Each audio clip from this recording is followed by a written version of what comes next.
Hi, everybody, and welcome to a Saturday live episode of the Endless Celts Podcast. And maybe you'll hear a baby crying in the background, but don't be worrying. He's getting looked after, so he's not being left alone. I'm glad to be joined by the judge, the executioner from the Bhoycie bus, Marc Cariney. How you doing? I'm doing very well, Stephen. Yourself, mate? I'm doing fine, mate. This house is absolutely manic this morning. Manic. Two kids trying to get them out the door to the shop so we can get this done, but we're here. And the Endless Celts stats drop presenter, or extraordinaire, Tony McLaughlin. How you doing? Extraordinary as this one. Thanks, Stephen. I'm doing super. Sun's shining. Celtic are winning cup, so it's all good.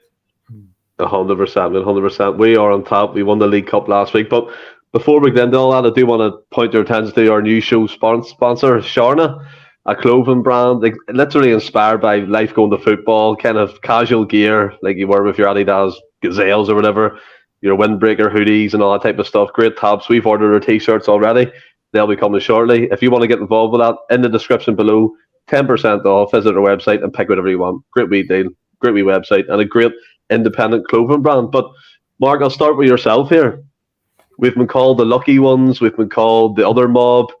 We've been called basically everything under the sun. And I know Michael Beale this week has turned it into a documentary by saying against all odds. So I don't know what he's trying to get there. We Amazon TV deal. But the cast our mind back to last Sunday. I mean, we won the cup. What did that prove to yourself? Are we miles ahead? Because when I watched it back, to be fair to you, when you leave all the nerves and stuff behind, I was like, we were quite comfortable in most parts of that game.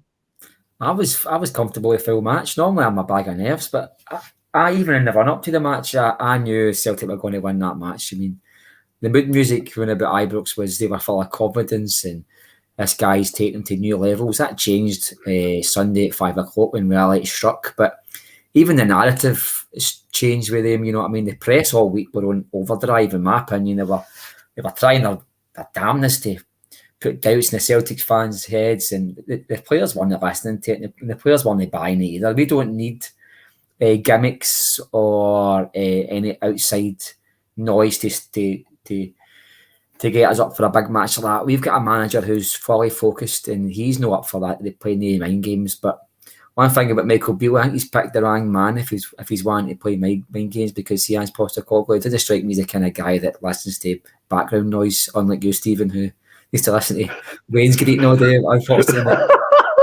To be fair, it's all for the greater good, isn't it? I get what you're saying, like in terms of Michael Beale and stuff, and the hype, Tony. Obviously, we talk a lot about stats, but we'll kind of keep it to the hype and stuff at the minute. It was a bit mad. I said on the last podcast I was on, I've never seen such a push before to get a manager over by the mainstream media in Scotland, whether that's Rodgers, Gerrard. This push for Michael Beale has been extraordinary. The stuff, the headlines, as Mark said there, Ryan Kent's on new levels. Alfredo Morelos has lost 9 stone. He's going to be fit and firing. It's like, it's incredible. And when you look back this last Sunday, there was pressure. Obviously, it's a cup final, it's a one-off game. But as I said to Mark, I thought when I watched a bit of it back, it was like you were comfortable, Mark. I wasn't. I was shouting at the TV. I was going mental with my granda, like I always do. How did you feel in the game, Tony? And what was your overall opinion of it after, when you take yourself away from the emotion side? Yeah, it's hard because, as Mark said, at the game, I was really confident that I wasn't worried. I'm usually one of the most pessimistic fans when it comes to these games, and even when Rangers scored, I wasn't like, I was really confident going in. I don't know if that's because I managed to get a few pints in the bowling club just before the game and calm my nerves. But no, I was confident all throughout. When I watched it back, football's a game of small margins. So if Kent's post hit goes in and like there's small variances in a game that could go either way. But you've just got to believe, even if Kent's shot does go in, Celtic will just up the gear and then do it again. I think the space that the midfield got. I was on Twitter saying that there's no way Mooy should play, and in fact, there's no way Mooy's going to be playing. And I was just totally wrong, because Ange just says, "Here you go, Tony." Do you know what I mean? So totally wrong. and to be fair to Mooy, he played really well. And I'm a Mooy fan, but I just think this game needed a bit more legs. But the space that Mooy, Hatate, and McGregor got was really surprising. Especially McGregor, because they usually man-mark McGregor. Like, Kent will drop back and stand on him. The space McGregor got.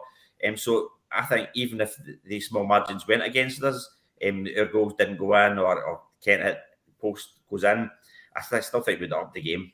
We looked comfortable. Yeah, I think we had gears to definitely go up. And I know what you're saying in terms of the chances. And Sakala, the man who was on a mission, Mark, to say that they were the better team, we want to destroy them. I mean, he missed a gap bigger than his teeth. And the one-on-one he had, basically, to tap it in to the net, he missed that. And Ryan Kent, he did hit the post, to be fair. But I think, regardless, I mean, to that, we were comfortable in the game.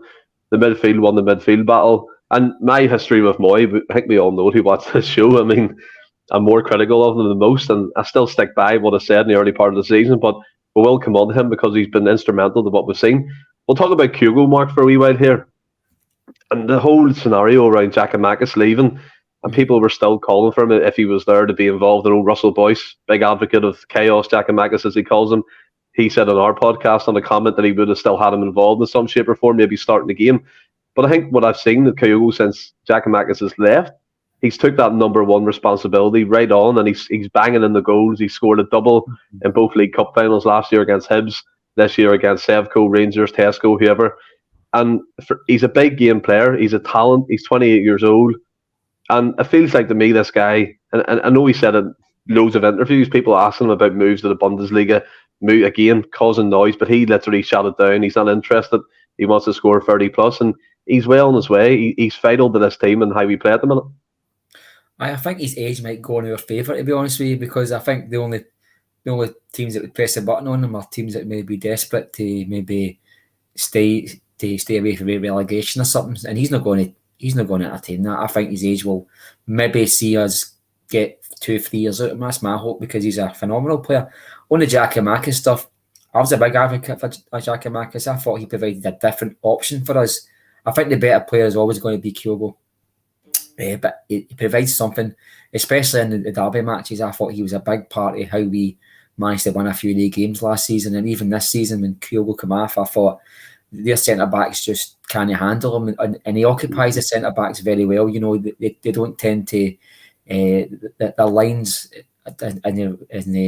is maybe 15, 20 yards further behind when it would be, I think, if he's playing, you know what I mean? And Kyogo is a different kettle of fish to them. They're always scared he's going to run in behind, so they're always they'll get their eye on him 24/7 when he's playing against him. But to be honest with you, I thought in terms of the tactics Rangers deployed against us, it was very much that we saw back under the Gerrard days, just play the ball to the wing and just hope for one of the crosses get in the back of the net. And the goal they go at and the chance to hit the post, it was just from that kind of tactic, hit it wide and see what happens. You know, and Celtic were the far better football team. And when I watched the game back, I've tried to watch the 90 minutes back, but I can't really see it anywhere. But when I've watched the highlights back, the chances we created, I mean, if we scored 5 goals, it wouldn't have been an injustice. You know, their one good chance was the one hit the side net, and I must admit at the time I thought Ryan Kent's shot was going in, just a TV angle.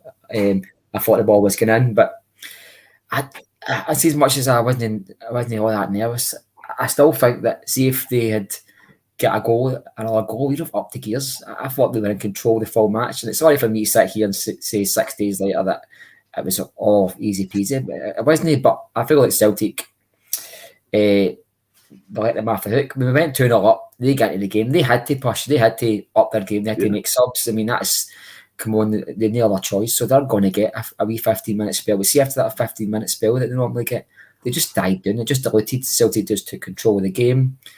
And their subs bench, their starting 11 is why we won the match, but their subs bench was so important. I mean, when your manager's turning around, you've got guys like Haksabanovic and even backup players that we've got.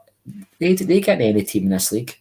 They can't compete with that. And I know it's turned into a bit like Brewster's Millions now when it comes to Rangers. They're claiming that they're skint and we've got all this money. If they think, and in fact, the narrative this week when I speak to Rangers fans, the first thing they say is they have a go at the manager's team selection. If they think that the team selection was the reason why they lost that match, they're not paying attention. Celtic are just far better in every department, and until they realise that, they're not going to get any better, and that's good for us.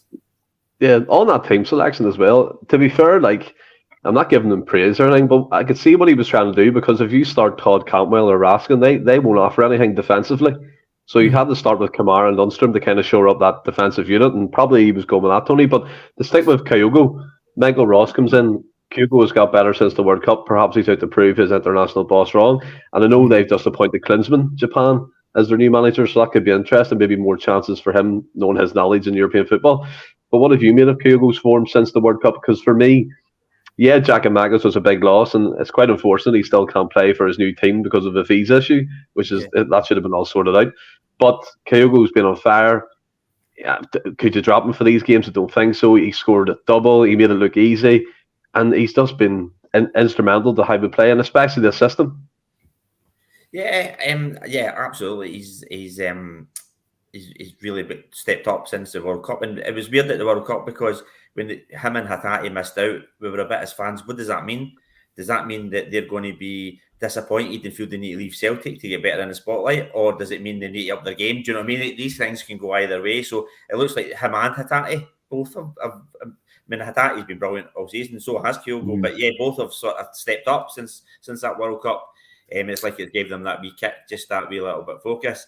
I was disappointed to see Gigi go because I think he's an important player for his goals per 90 for like, even you're thinking he's coming on as a sub a lot of times and trying to get into the game, and goals per start.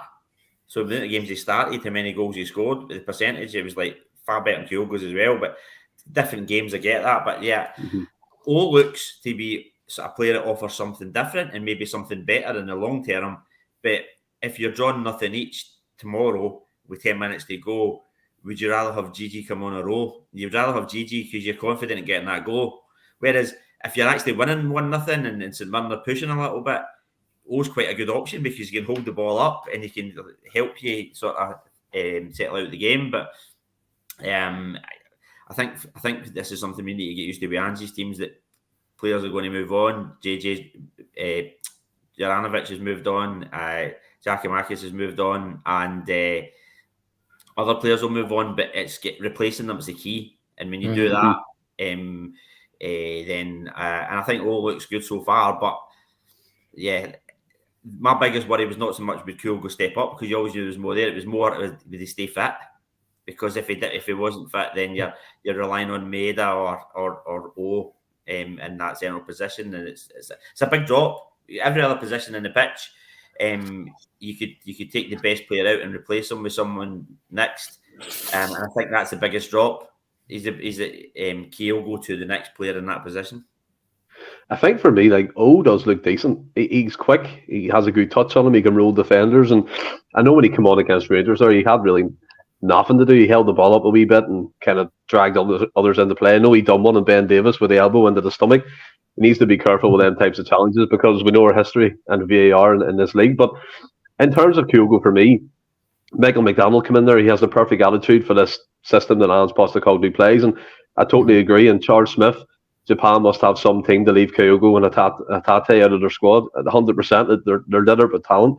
But to move on to the midfield line, Mark, Aaron Mooy, one of my biggest bugbears this season, kind of proved me wrong. Literally has. I've been eating humble pie ever since I said them words. But when he first came in, and go back to that St Mirren game when we got beat, he was dreadful. He was slow. He was passive. He didn't get on the ball. Maybe because Turnbull was playing beside him. That's a slow midfield to have. There's no kind of number 8 in there to kind of win the ball back and pass it to him. But for me, Aaron Mooy, since that World Cup, again, we talk about the World Cup giving the players a boost. Kyogo's got it, even though he wasn't in the squad. Hatate, he's trying to prove himself to the new Japan boss. But Aaron Mooy has been incredible. Yeah, to me, he still looks slow and laboured. He still looks a bit like, do you know, if RoboCop hips, I call him, because he can't turn, he can't swivel. He needs to be facing where we're attacking to make a difference. But when he plays it, he was involved in both goals that was scored against him. Just that pass into Greg Taylor to open up the play for him to put the ball in, and then at the edge of the box when we scored the second one, they kind of play that. Was it the Cal McGregor? I think he played it too, and then McGregor played it on. But he's been incredible. And I think, what's your opinion on this O'Reilly debate as well? Because he's been on the bench. Do you know what I mean? And I know he scored a goal against St Mirren in the Cup.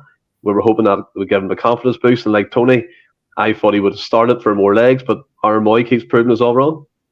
I thought Mooy was a perfect fit for that game. I'm sorry to disagree with you. I thought we needed a bit of muscle in midfield as well. It's not always just about having the player who's maybe a bit more silky easier on the eye, or maybe a bit more silky.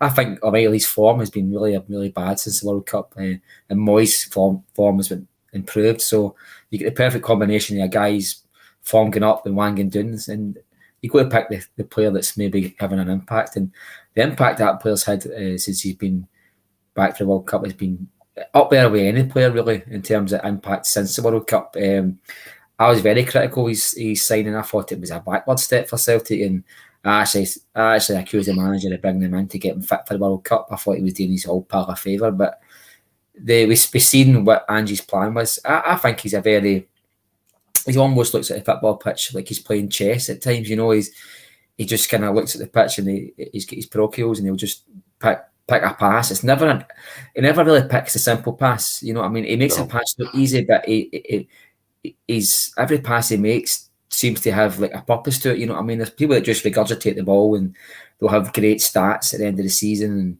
like Starfelt, for talking say, his passing stats are amazing. But when you look, when the eye tells you that when he's on the ball, you're nervous for a reason. It's not just because his body shape or how he kicks the ball.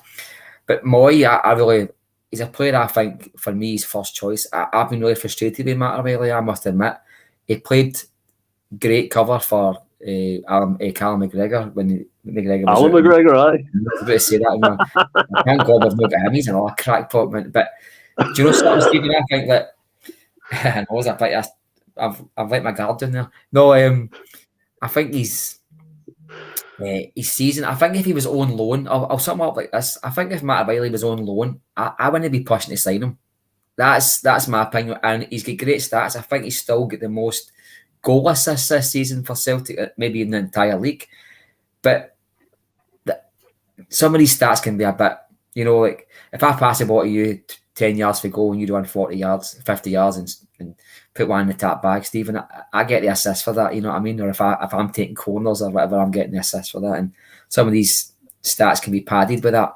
I think your eyes is the biggest gauge on a football player's ability is just your eyes, mate. You know what I mean? I think to a lot of it, I'm a bit of a starter myself. I like to look at things like that. But to be quite honest with you, I think when it comes to the impact on the team just now, I'd rather have Aaron Mooy on form than Matt Riley, who's kind of looking a bit stale. How you doing? 20 a.m. What a shift, Chris. Aye, God. But for me, it's Mooy, then, mate. That's what I think. Well, I'll tell you what, if you pass the ball to me 10 yards and I ran 40 yards and put one in the top bin, I'm getting the Ballon d'Or for that. Never mind your assist. That would be some going for me. Like, I can barely run 5 feet. Could you do that, Stephen? Could you do that? I could do it. I would play some video, maybe. Run 40 yards, but you can barely run the length of this house, never mind. Out of breath.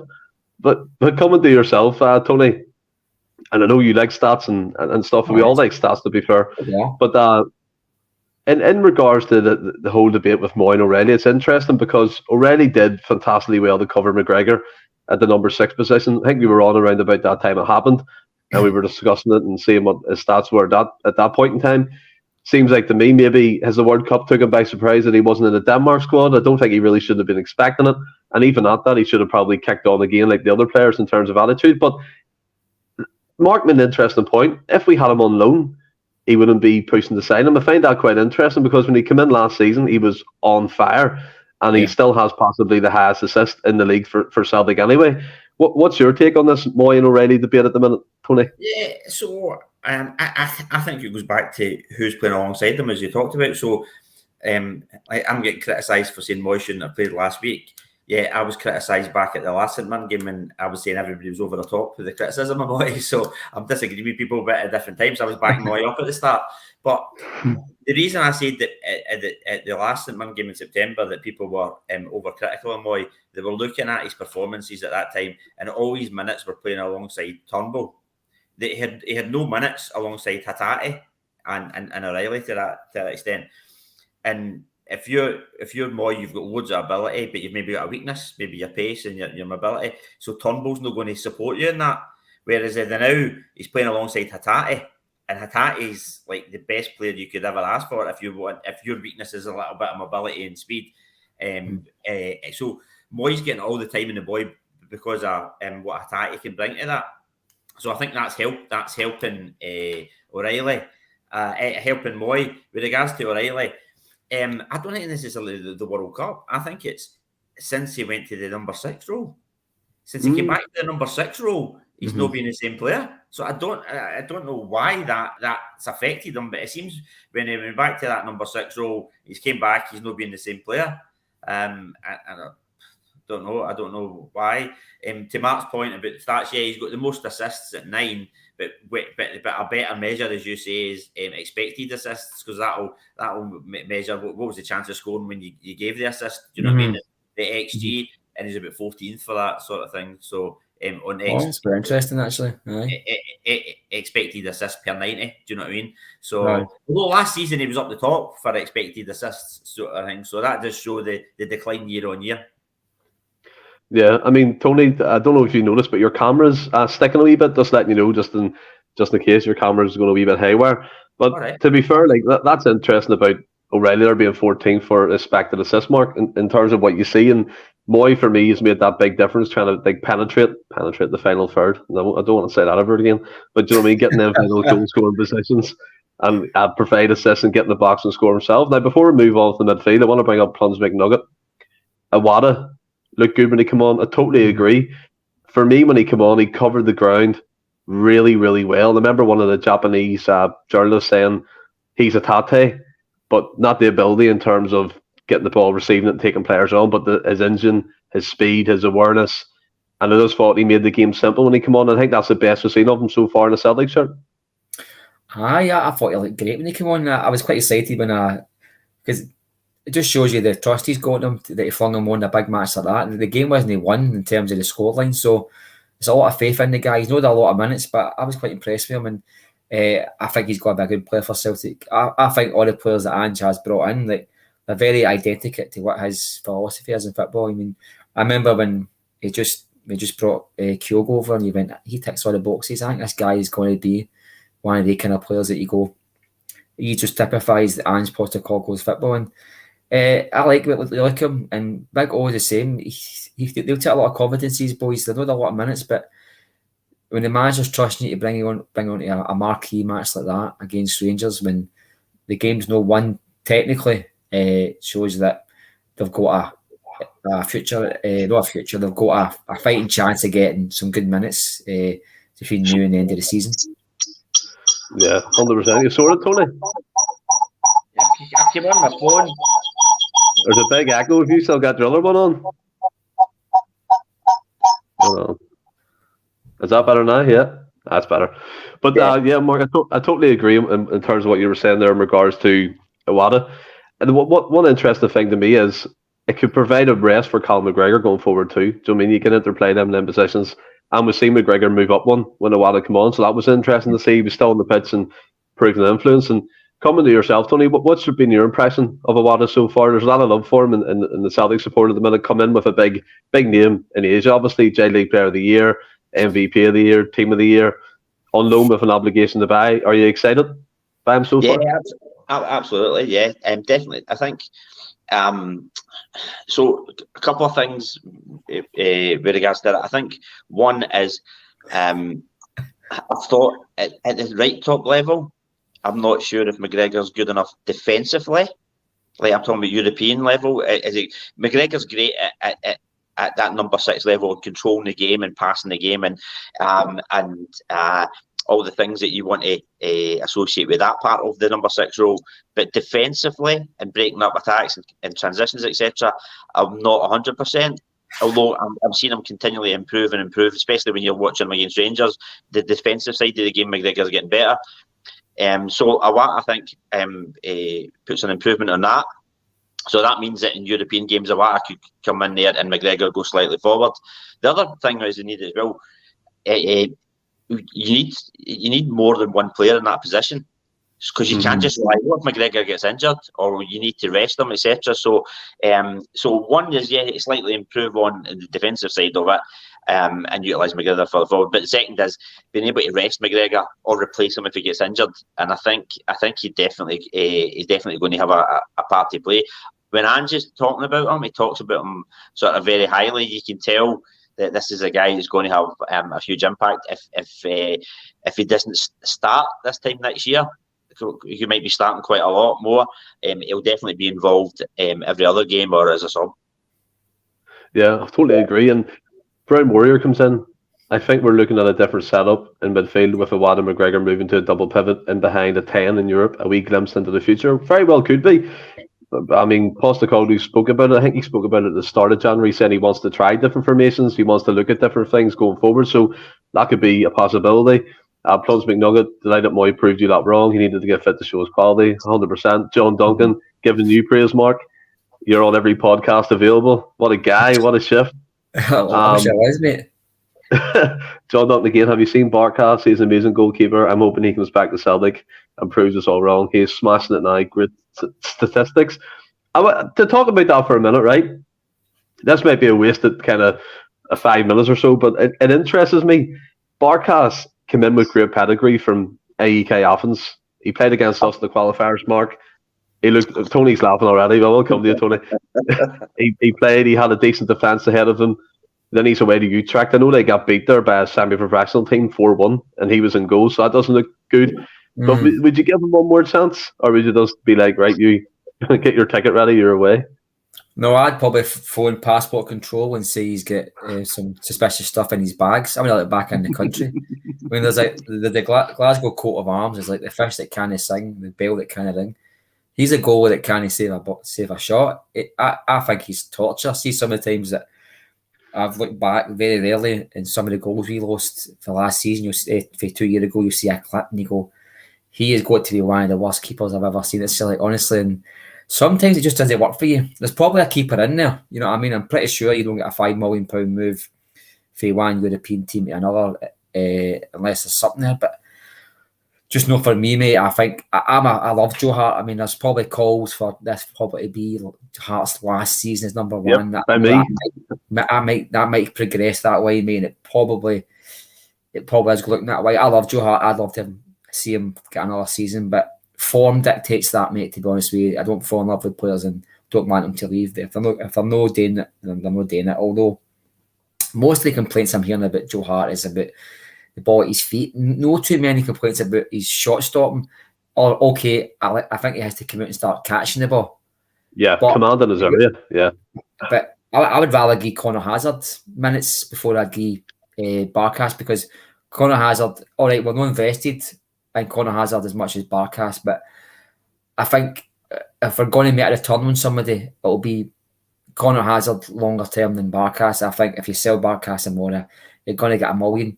Well, whereas we can spend less money just now, give Conor Hazard a tutorship under Joe Hart, England internationalist, and see where he goes. But Barkas, nah, mate, he's the goalie with no horns, in my opinion. You're barking mad, Mark. You're barking mad, but I think in terms of Barkas myself, I mean, me and Franny on this podcast, we tried so hard to pump that train and keep it going. But again, you have to eventually let things go. It became like a gimmick in the end. Tony trying to say he was still cut the mustard at the Celtic Football Club. But Joe Hart as well. I mean, you made the point there, Mark. The shot stopping is great. There's no complaints from me about that. But commanding his area, losing concentration on occasions really boils my box. Like, do you know what I mean? He should be switched on 100%, passing the ball to players in the opposition team. That's shambolic. If the pass isn't on, you kick it long, simple. But Tony, coming to yourself, you were laughing there. Barkas back at Celtic Football Club. I mean, for the stats, I don't know. Some of the stats looked okay, but where do you think that one's going to go? Do you think that's a bye-bye like Mark? So Mark says that he's going to phone passport control. I'll probably go a step further. I'm going to go over there and meet Barkas and say, can you put that in your bag for me and take it over? Take us teddy bear. It's great. There's a guy meeting you. Can you take this for me? No, absolutely no chance. It's interesting because when you, and it is a stats thing, I think, because there's like So when you look at other aspects of goalkeeping, which you do in the modern game, and the stats led, you need to look at things like coming for crosses. You need to look at things like coming off your line. You need to look at your ability to play football and things like that. All important things that we want in our next keeper. And actually, in these stats, Barkas is really top draw. And like he's coming for crosses and all the sort of modern day stats of a goalkeeper. And see if he was just average for some of the other ones. If he was just average at shot stopping, average at his positioning or his diving, etc., you'd maybe be saying that there's maybe a keeper in there worth sort of looking at because he's so good at the other aspects. But see, as Mark says, see when you're the worst in the world at shot stopping, then it doesn't matter how good you are. It could be like Messi. You'd as well just put Messi in the goals and saying, well, at least he's good for playing the ball out for the back. But his shot stopping is the worst we've ever seen. He's never had a save. I think he registered a save at St Johnstone when he came in. I think back Hart and Bain had got COVID, and it was the last game just before the break. And remember Joey Dawson and that's playing. Barkas came in, and he registered a save in that game. And I think that's the first save he's ever done in the Celtic career. So his shot stopping horrendous. His positioning is horrendous because people were like, "Oh, what was he meant to do with that?" But the thing that really, really frustrated me at Barkas' time, you could tell early doors he wasn't a keeper, and people were saying, "Well, what's he meant to do with that? That shot was in the corner. What's he meant to do with that? He couldn't do it." If you wanted a keeper who you couldn't blame for the shots and the shots went in the net and just never made a mistake, you could get somebody for the 100 grand for the Championship or League One. The reason that you're paid £5 million is you're meant to save shots that you're not meant to save. And I remember the game against Rangers, the October one, the COVID one, and Golson's goals, and like the first goal, he just didn't even dive. I mean, and even when he did dive, he was diving like floating like Ian Wright's goal celebrations. Do you know what I mean? It wasn't a proper dive.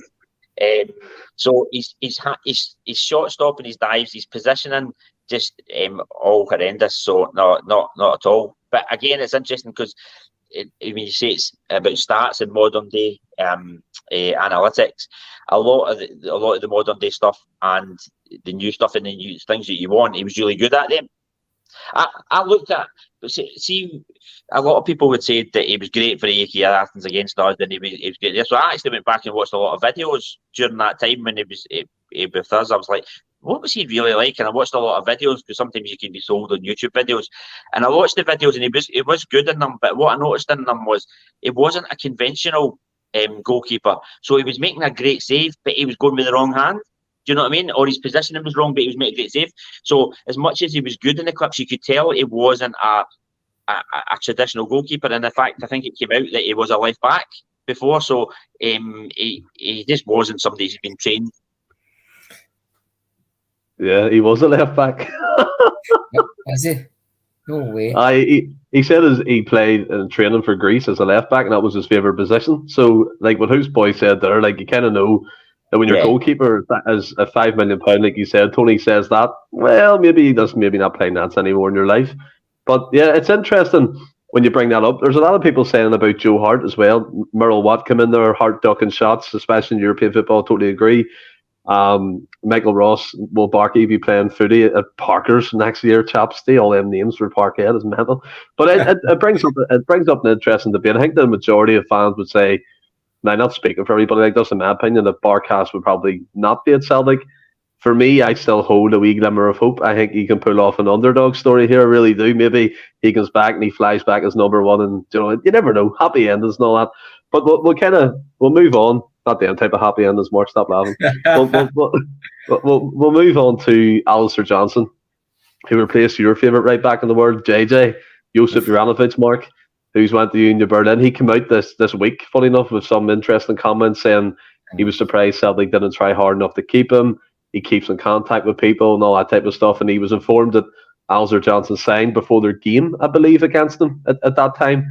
and he was asked his opinion and stuff. He didn't know what was going on. He didn't want to play, in his words, in a rotational type team.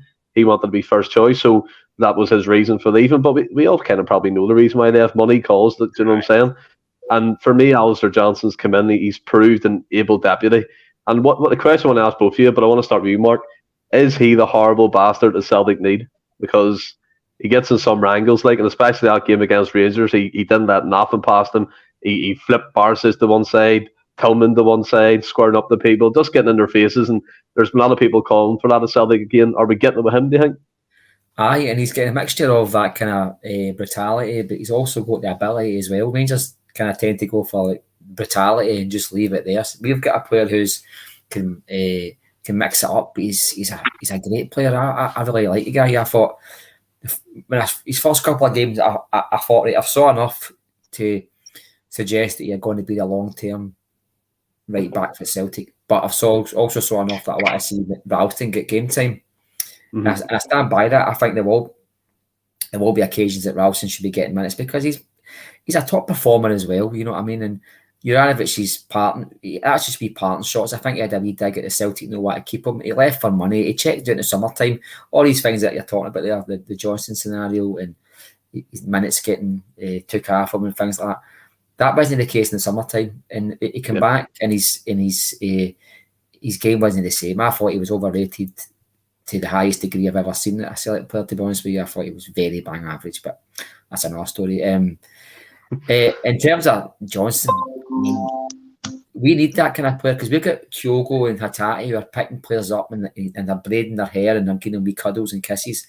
I don't want to see that in these kind of big matches. I want to see Celtic fight fire with fire. I mean, I want somebody to walk by a player when they're on the deck and look down at them, like Kieran Tierney, you know what I mean? Somebody who's, as I say, you've got to have the ability to match it. Of course, no point just having that brutality and arrogance and not having the footballing ability.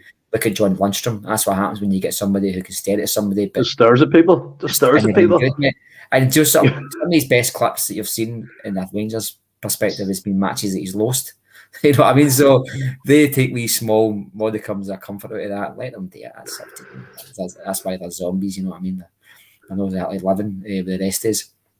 But no, I love watching the boy, mate. And do you know something? It's very early in his Celtic career, and you never know how these things are going. But it looks to me as if he's a leader. You know what I mean? There's a captain in there. There's somebody who you could.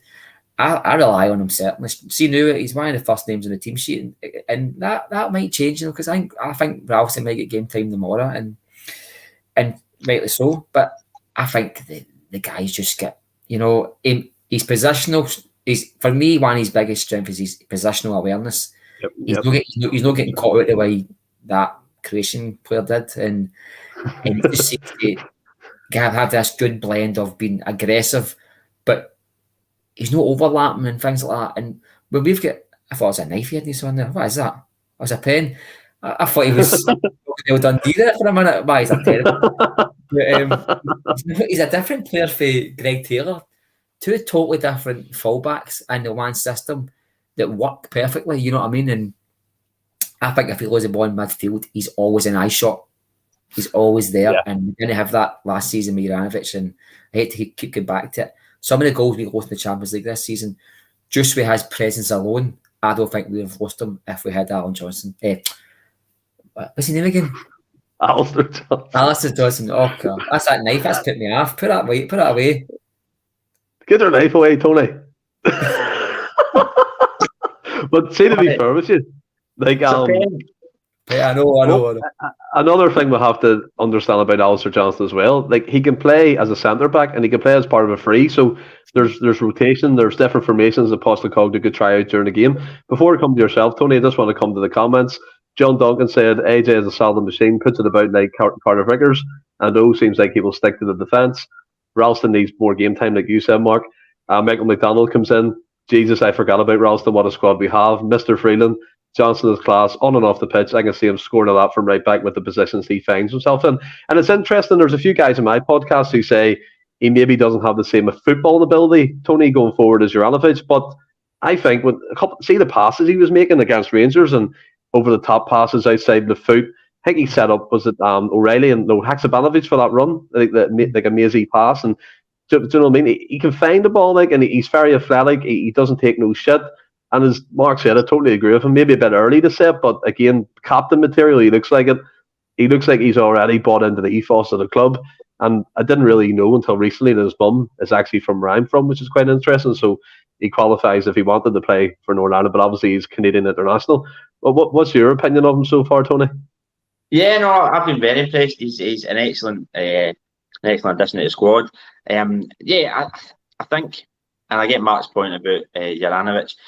I think if you look at Juranovic at his best, i.e. last season, then it is a step down, and it's a detriment to the first team, because Juranovic at his best was top quality, and what Juranovic offered you was, it was probably more about going forward, and it wasn't necessarily crosses like Ralston can do, or things like that. It was more like the way Celtic play with the inverted fullbacks, and it was the ability to put his foot on the ball, not be panicked. So like a midfielder, you just put your foot on the ball, not be panicked, and that can help Celtic the way they build up the game. But the other thing is, when we want to do the game quick, Juranovic can do the passes quick time, so he's comfortable on the ball and he can do a quick one-touch pass. I think when it comes to Johnson, he's not as good as that, like putting a foot on the ball or a quick one-touch pass, although he is comfortable on the ball, but not the same level as Juranovic. However, if you look at the other side of the game for a fullback, the defensive side, I think Johnston's night and day compared to Juranovic when it comes to the defensive aspects of the game. And that might help us when it comes to Europe. Do you know what I mean? Because Europe, ideally, you want to take the game to teams and you want to have a right back that can put his foot in the ball like Juranovic. But I think we need to sort of walk before we can run. So I think just actually getting it defensively right. And I think Johnson. But as much as I thought it was a step down in the fact you've lost a top player from last season, one, Juranovic wasn't playing like that this season, and two, you have to move players on anyway. And the thing about that is, as much as it was a step down, Johnson's a lot younger, so by the time Johnson's Juranovic's age, it could be far better than Juranovic. So you've got him younger, you've got the time to work with him, so not a problem with the overall sort of deal. Letting go a good player, realising that you're maybe a bit worse off, but you're getting somebody for the future, and actually somebody could potentially be better, and you've made money on the deal as well. But yeah, off sort of part stuff like the captain material and the dig, yeah, absolutely. I'm one that I always did, like Mark, want sort of games against Rangers this day. The team who were up for it the most and who weren't intimidated seemed to win it. But I actually think Kyogo and Hatate have got it in their own way. So it's like, so yeah, if the Rangers centre halves are up against the Hartson and Hartson's giving them a back, but Kyogo does it in his own way, because they're like, right, Kyogo's Celtic's danger man. We're going to bring you down. We're going to elbow you. We're going to get in your face. And Kyogo just gets an elbow, goes like, up you get, thanks. Yeah, no worry. Bang in the net. Right, okay, thanks, bang. And I think that's the best way to shut them up, just to say, oh, thanks. Yeah, sorry. Sorry for hitting your elbow with my head. Sorry. And then just keep doing it, because it's like, it doesn't. It's if you're a centre half and you're getting hearts and elbowing you back, and you're like, you know, you're in a fight, and you're bringing a bit of variance to the game, especially when Celtic are a far better team. When Celtic are a far better team, they want the game to be a bit more physical. And if Kyogo could just say, yeah, fine, thanks, and just keep going on with it, that's good. But to Mark's point, yeah, you don't want that in the whole team, and you need a little bit of sort of steel in there, and Johnson definitely brings that, and just not just like physically, also mentally as well. I think he's the guy's a winner, and he's bought into the whole sort of Celtic philosophy and story, do you know what I mean, as well. So no, I'm really happy with him. I mean, if you play ice hockey, do you know what I mean, you're going to be a hard nut, like, you don't want to get stuck into people. Yeah. But I want to come to some things I've got wrong here. Ange came in, Klinsmann is managing South Korea now, not Japan. My bad. I do apologise about that. I said Japan, but he's the manager of South Korea. Even more exposure for O, so it kind of falls into the whole thing I was saying. You probably get more chances, especially with Klinsmann's knowledge of European football. But you talked about future, Tony. Let's get stuck into one man's future, Mark. Postecoglou came out very unlike him. I thought he kind of addressed his future. He never really does, but he said that, basically, I'll paraphrase one line because I can't remember it all. You'll be surprised how long I'm here. And he also referenced the media being like, usually be the first ones to call me out for not moving and not showing enough ambition, which is true. They probably will. I've got different feelings on what he was saying, but I'll let you fire on first. Do you think that's him committing his future? Or do you think he's kind of trying to quieten down the noise around his future? That's his strategy. He's just trying to quieten it down, mate. And I think that's why he didn't do the press conference a few weeks ago. I thought he was just kind of trying to bat it off. His statement saying, as you'll be surprised, that's very uncommittal as well. You know what I mean? It's very vague. You know, I mean, who's to say what surprises folks? So, listen, he's 2 days later. Right, of course. And I'm surprised. Of course. See, the thing is, he's at Celtic till he gets the right offer. And it's the same way any player, anybody, I don't Kieran Tierney for talk's sake, but kiss the badge and he's got his red microphone and loving life. The minute they get offered that crazy money, they're away. And do you know what? Our place in the football world isn't where it should be because of the country we're in. But we've accepted that players come and go. And we've been around for 130 years. We've only ever lost one manager mid-season to somebody. So that just shows you that Celtic don't habitually lose managers to other teams. But it does happen. I mean, Brendan Rodgers went at midnight, and we all know why he went, and it's for money. But to be honest with you, any football player plays for money. Because if he didn't play for money, you would have Haaland would play for his local team. He would have stayed at Dortmund. He would have stayed. He wouldn't go because he got offered 250 grand.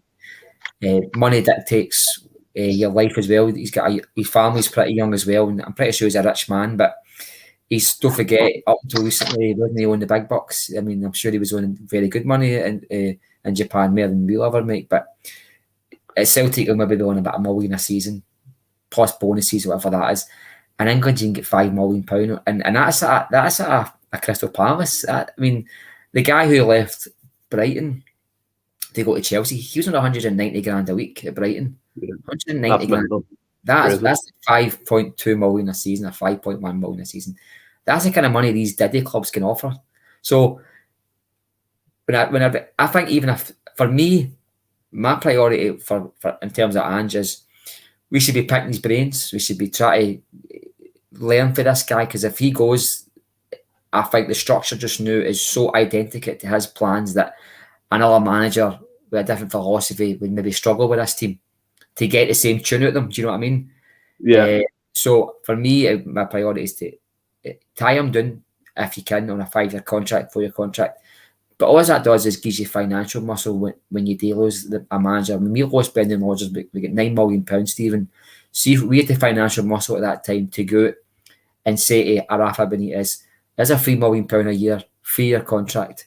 You know what I mean? Without spending money that wasn't given to us, he could have brought in backroom staff for another £2-3 million. We could have upped our level, upped our game, but we chose the cheap option. So I'm hoping Celtic have learned for that a wee bit. And should he leave Celtic, it'll be because Celtic are successful. And that's a good thing for us as fans. But in terms of the club and then the next step, the succession plan, him getting a longer term contract is needed. But what I'll say this thing very quickly. It's probably a good thing for us that Ange isn't tied into a contract. And I'll tell you why. The board have got a fear he can go in a minute. As soon as you sign that 4 or 5 year contract, they might listen. They might start tightening the purse strings and start to loosen, some of their old habits. You know what I mean? Of no backing the manager, and if there's always that shredded doubt over his commitment, the board will probably need to dance to his tune a wee bit. So a 4 or 5 year contract is good for the club financially, should the worst happen. But the way he's working just now is fine for me, because the big bucks come in for him, Stephen. Where he's got a 5 year contract, I know he's still away. You know what I mean? Yeah. It's just the succession plan for me is, I think we should be getting looked at constantly anyway. Well, we don't want to go back to Peter Lawwell's drawer again with 5 names in it that he always used to speak about. I mean, he's knowing the city for me shouldn't be it. Knowing the city for me should only be a criteria if you're a black taxi driver. It shouldn't be any other job. Knowing the city, I know he was trying to say he knows the culture, he knows the way this city works, but nah, mate. But just to quickly finish a point, I think his words are interesting for a Celtic fan. They've came just after we're feeling euphoric about the cup, but they are only words, Stephen. And I think the fact of the matter is, the offer comes in, it's all about Celtic's next move. You know what I mean? Yeah, 100%. Tony, I can see you're in the studio, buddy, but it's not letting me add you back in. Put your camera on and see if that makes a difference. It's giving me the option to kick you, but I don't want to do that. But in terms of the management situation, I mean, I get a lot of heat for it myself because I'm the first one to speak about it. I think words sometimes people say things that you want to hear. Just as we both said there, to quieten down the noise around the future. He did say a lot during that press conference or the interview that he done. Things change very quickly. Do you know what I mean? So he's caveating everything he says with the change and what could happen further down the line. Football is not always normal, not always straightforward. And there's a lot of people in the comments saying that they have a feeling he's going to be a long-term manager. There's nothing more in this world that I would want. Yeah. And 100%, Postecoglou for me to stay as a lifer. Obviously, if things don't go to shit. But the way that I look at this, as you said, is succession planning. Like we see managers now, you see the likes of Thomas Tuchel can't survive more than a year in a job. You see different types of managers who leave after 2, 3, 4 years. So, I mean, there's a shelf life. We all know there is. And unless Postecoglou is going to move upstairs to like a director of football type position, then I can't really see him staying for 5 to 10 years. I just don't think that is possible. Tony's back in now. But yeah, and Stjärna's right in the middle of his face. I will change that for you now. But the way I'm looking at it is trying to be realistic, but also not to be brass and say that it's going to happen, because you don't want to be one of them. But guys, I was saying this before. Do you know what I mean? I know I joke about it with the Eddie Howe thing, which I did get right, by the way, very early on, that he wouldn't be Celtic manager. But Tony, coming to yourself, coming to yourself, the Ange Postecoglou thing, we all love him. I mean, for a manager to make this impact in 20 months or so, coming up the 2 years since he's been there, has been incredible. I mean, he's probably made even a bigger impact than Rodgers, same level as O'Neill. And I know he keeps putting that down, saying he's never going to be on the same level as them guys, but he is to us. We hold him high up. Is it a concern of you that he might leave soon, or he might have a shelf life at Celtic? Yeah, absolutely. Firstly, sorry for coming off the phone there. My phone actually overheated. Can you believe it? In March, the phone overheated and the sun was just coming out there. Must be in the oven. Yeah, absolutely. So, and that's the thing as well. So, like we're talking about Juranovic leaving, and we talk about key players leaving, but nobody's really worried. But everybody is worried about when Ange leaves. But the one thing we know, he is going to leave. It's going to be a time, and for me, my personal hope is that when he leaves, there's not a bad taste, because when we were linked to a manager when it was the Rodgers time, and I for weeks, maybe if it was months, I was wanting Rodgers. I was speaking to a few people I know, and I was like, I want it to be Rodgers, and when it was Rodgers, it was brilliant, and then what he brought. So to look back on Brendan Rodgers as a manager with Celtic, and a lot of people have that sort of hatred towards him and call him the rat, etc. I think it's disappointing to see. So I would hate to see in the future that we talk about Ange in the same way. Do you know what I mean? It's hard to even imagine that. But it would have been hard to imagine Rodgers when we were during the Rodgers era in the middle of it.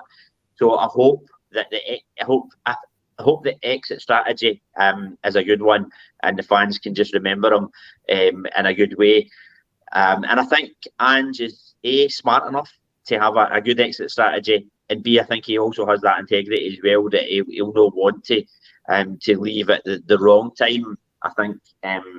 But when is the right time? Is it mentioned in advance? That's never worked before, because you could be players have known managers are leaving, the intensity and the play is not there. Do you know what I mean? So there's a risk to that. So yeah, so you leave, but we may not perform. So I don't know how that's going to unfold. But yeah, it'll be a disappointing time, and we need to be thinking now who's going to replace him, and what does that look like, and keep the thing about Ange, though, he's such a good manager.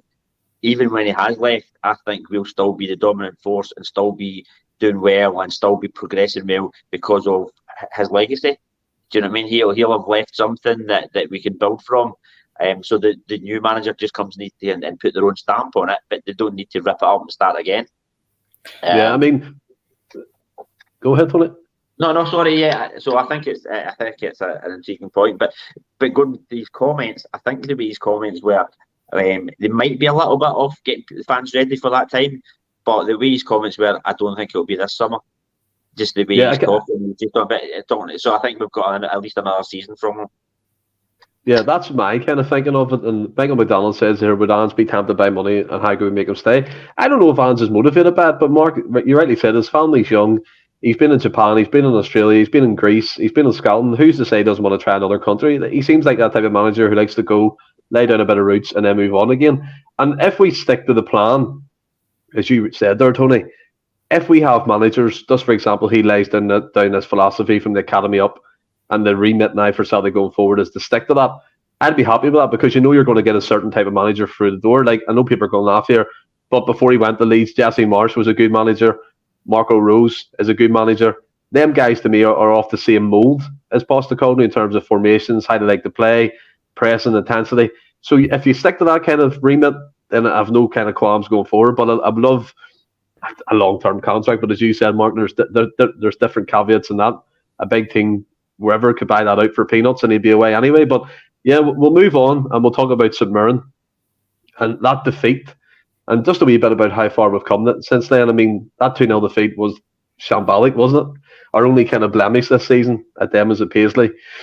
And it's, you look at the lineup, looking at it here, Welsh and Jens were playing. Ralston was playing right back. Jens has left the club. Welsh has been nowhere to be seen. Mooy was in that game. And ever since that, we've been on a roller coaster of just going up the way, and it's been incredible. Like the mental attitude that it's took for that team to kick on from that and just reel away with this league, isn't it? Well, I so want to take it at the time, mate, but I think if you actually, at the end of the season, you look back on it, you probably see that the players probably needed that wee kick up the arse. Sometimes we were getting a wee lull before that, and sometimes it's good to get a wee reminder that you're in a fight sometimes, and it was very an un-Celtic performance, you know what I mean? It looked like Neil Lennon's Celtic. That day was just a bad day. I think that day was a mixture of too many changes and too many players having a bad day at the same time. And Ange probably isn't the kind of guy that repeats the kind of mistakes, you know what I mean? Similar to the point about Mooy coming in and as Tony pointed out, he was playing with Turnbull, and you kind of say, well, there's variance, there's reasons why people are playing bad, and when you're only getting game time and it's with players who are only up to speed like yourself, it's hard to show up and play your best version of yourself. And I think James McCarthy was in that midfield as well that day, and the scary thing is I seen pictures of him in training yesterday, so the thought of him, and I actually seen pictures of Connor Hazard in training, I know, and he's posting pictures of himself, and I went, oh, don't tell me there's another change tomorrow. But no, I don't see it happening. I think there will be a couple of changes. I think you might see some game time for Ralston. I think, and you know what? I think this could be. Ange has won at every stadium in Scotland except St Mirren Park, so maybe this is in his mind that he's got a wee marker he wants to lay them on and beat St Mirren because he's not beat them yet there, but. In terms of the match itself, the old one, that was horrific. But, do you know, maybe it was just a wee kick the players needed. And since that match, we've only drew against Rangers at Ibrox, and that's forgivable, you know what I mean? And why the goal was a penalty. And for me, it's probably, when you look back, you're going to say, do you know what, it was a motivation for the players to bank that feeling they had after the match and say, look, we don't want this very often. Let's push forward and rattle this league and show the team, show the fans and show the Scotland that we're the team to beat, and we're not going to be moved for anybody like that again. Yeah, I think that, like as you said, it's the variations of play that kind of happened. The people who were playing the personnel at the time, and Tony, you're big on it. You were saying the partnership with Mooy and Turnbull didn't really work because they're both similar in a way, quite slow and not really kind of going to win the ball back. I know Aaron Mooy can put it in, but I mean his pace kind of gets him in that front. And what you said there, Mark, about maybe the kick up the arse at Mooy, my granddad always said it sometimes, and you're playing an opposition that's nil each. It's like Celtic are going to need to go behind here to show a bit of fight and dig and get a goal. Sometimes you just need that wee bolt of energy to keep you going again, and maybe that defeat in Paisley was that. And it was interesting, Tony, I don't know if it's, I mean, I've seen it off the cuff, but maybe you can confirm it for me. Since Postecoglou's been in, Celtic haven't scored at Paisley in the league? Something like that? Yeah. So yeah, nothing each last year and 2-0 this year. So there you go then again. It points to a difficult venue, but since that defeat, Tony, like Mark said, we've kind of steamrolled everybody, bar a draw at Ibrox and 9 points ahead, get into this game? Are you confident that we'll see this game through? Yeah, I think given the fact that Ange is not the type to make the same mistakes again. So yeah, you talk about like the previous games there, 2-0 obviously the last one, and nothing each in December last season, but also the game at home against them. Well, we beat them early in the season last year, and I think they had the man sent off, so it was like 6-0 or something. But after that nothing each game in December, we then played them at home around about February, March, and I think it was about the 60th minute before we scored. So I mean, they held us out for a bit. So if you add in that home game and then the 2 away games, then yeah, they're a difficult opponent. Yeah, we beat them 4-0. Kobayashi's debut, and it was interesting to see him playing because playing out from the back, and it might have sort of suited us in that game. But even then, when we beat them, was it 5-1 recently? They gave us a good game for a while. So I think they're a real tough opponent for us, just with their style. And just the way they are, they're like sort of very, very direct. The like possession in the final third is the third most the whole league.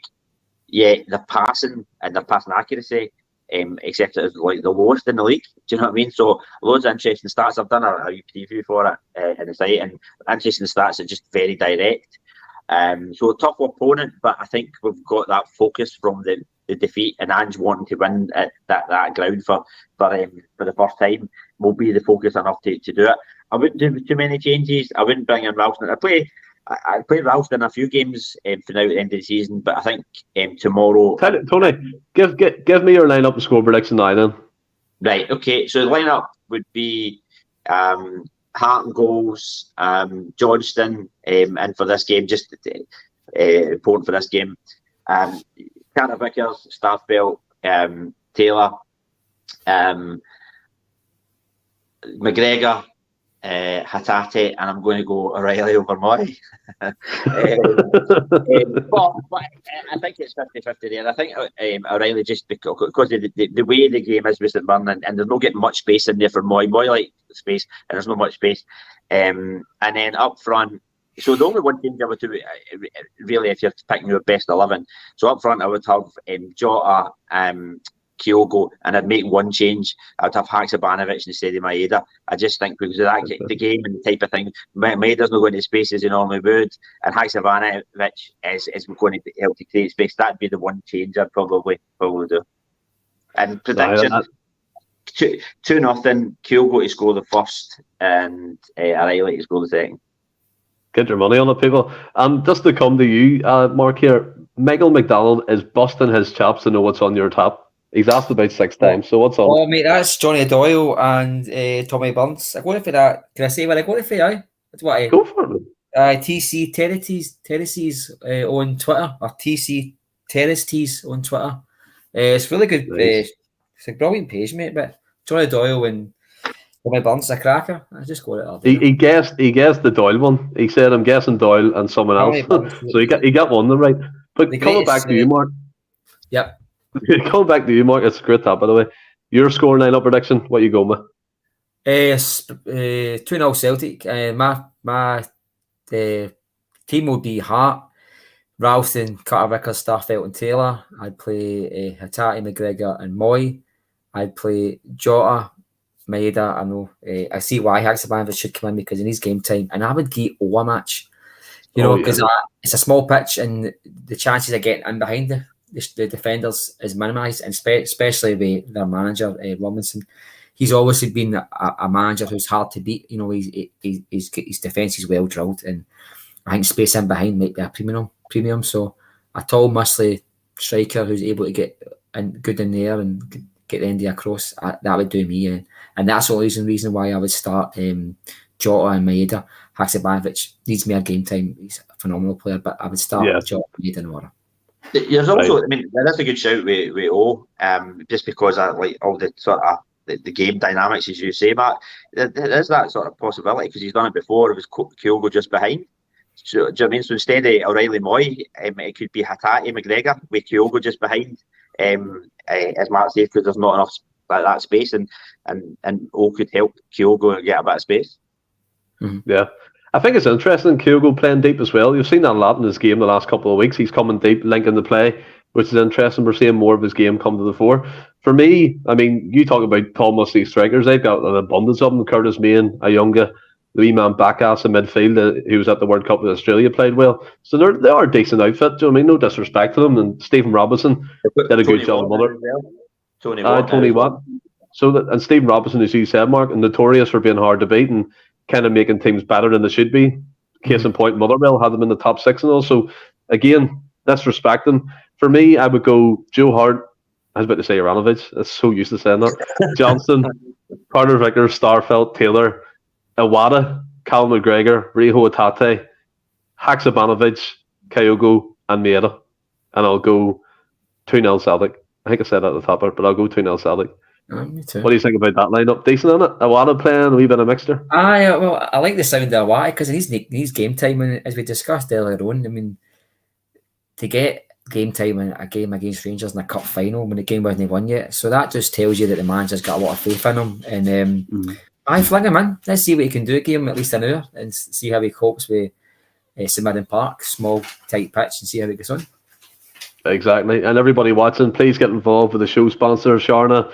10% off in the description below. Cracking t-shirts, much like Mark's wearing, hoodies, windbreakers, whatever you want, all that casual type gear if you want to be one of them. So get involved with it. We're getting their t-shirts this week. Cracking website, cracking wee independent clothing brand. But Tony, have you enjoyed being back on? Yeah, enjoyed it. And I remember my very first stats drop. It was just after that St Mirren game. It was right after it. And I remember, talking about clothing, you criticised me for what I was wearing that night, and it was the grey Celtic top. Because Celtic so that's the question. Go Celtic. We're talking about lineups. What stripper Celtic are going to wear tomorrow? That's the key question. That's the question. They better not wear that one. They better not wear that. It's a nice top, but they better not wear it. Yeah, it's a nice top to wear. At the beach and things like that, but maybe not at Lush Street. I got the black strip we wore at Hibs last season. That's the only option I can think of because the free strips this season none of them suitable. You know what I mean? Yeah, but no, great to be back on. And just I've just been busy work and different things like that just now. So great to be back on. We'll be doing another stats drop soon, me, you and Stuart. My house is chaos, so trying to get things involved is crazy. But I met Stuart at I think it was the St Mirren game, the Wednesday night game. I got him a couple of tickets, so I met him outside, gave him a couple of tickets for the game, so got to meet him. Where's the favours from me? No favours from me, no? What about you, Mark? Have you enjoyed being back on? I'm glad you were desperate enough to ask me back on, mate. I appreciate it. No, I always quite enjoyed it. I said before, that's one of the podcasts I love watching during COVID and the rest of it, and I've always enjoyed watching the show. So it's good to be asked to come on and just talk to different folk on your show. So thanks for having me back on, mate. Yeah, and we all know where we can find you. John Duncan said it himself, the Bhoycie bus. Get on it. They've done like a 4-hour episode last night of nostalgia. I couldn't keep it for all, but Phil McGinley's an absolute whiz kid. Getting all that knowledge. So get involved with it. Shows every day. It's a great laugh. They're great lads and they're great friends of this show. But in the meantime, we'll be back possibly tomorrow. I'll have an interview with everyone's favourite Japanese journalist, Dan Orowitz. Sunday Live Part 2. Hopefully we'll be tomorrow morning. All being well, me and Dan are talking and sorting that out. But until then, stay well and keep safe. Hail, hail.